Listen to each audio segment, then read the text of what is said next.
कौन सी स्त्री के भाग्य में पुत्र नहीं, कौन बनती है कम उम्र में विधवा, गुरु पुराण का सच।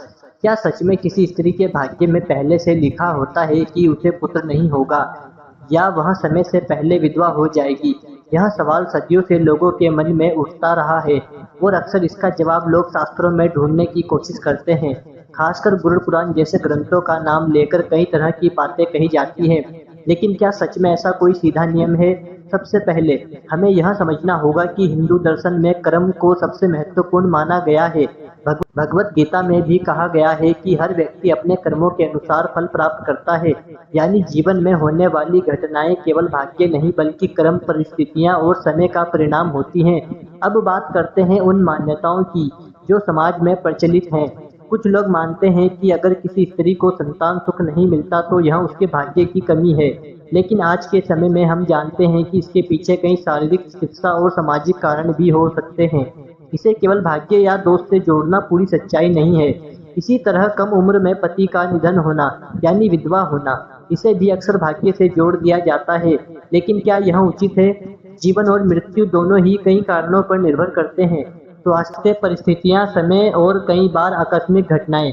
इसे केवल किसी एक व्यक्ति के भाग्य से जोड़ देना एक अधूरी समझ हो सकती है। अब सवाल उठता है, तो शास्त्र क्या कहते हैं?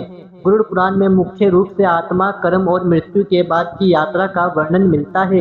यह ग्रंथ हमें यह सिखाता है कि जीवन में अच्छे कर्म, संतुलन और धर्म का पालन करना ही सबसे महत्वपूर्ण है। यह कहीं भी यह स्पष्ट नहीं कहता कि किसी विशेष स्त्री का भविष्य पहले से तय है, बल्कि यह हमें कर्मों के प्रभाव को समझाता है।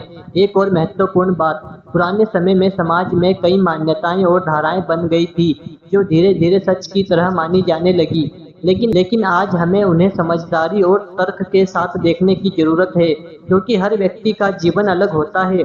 हर स्त्री का भाग्य उसके अपने कर्मों, निर्णयों और परिस्थितियों से बनता है, न केवल किसी एक शास्त्र की व्याख्या से। अंत में हमें यह समझना होगा कि शास्त्र हमें डराने के लिए नहीं बल्कि मार्ग दिखाने के लिए है। अगर हम उन्हें सही दृष्टिकोण से देखें तो वे हमें सकारात्मक जीवन जीने की प्रेरणा देते हैं, न कि भविष्य के डर में जीने की। इसीलिए किसी भी स्त्री के जीवन को ऐसे डर या भविष्य से जोड़ना उचित नहीं है, बल्कि उसे सम्मान, समझ और समर्थन देना ही सबसे बड़ा धर्म है। आप क्या मानते हैं? क्या सब कुछ पहले से तय होता है या हमारे कर्म ही हमारा भविष्य बनाते हैं? कमेंट में जरूर बताना। चैनल को लाइक और सब्सक्राइब जरूर करना।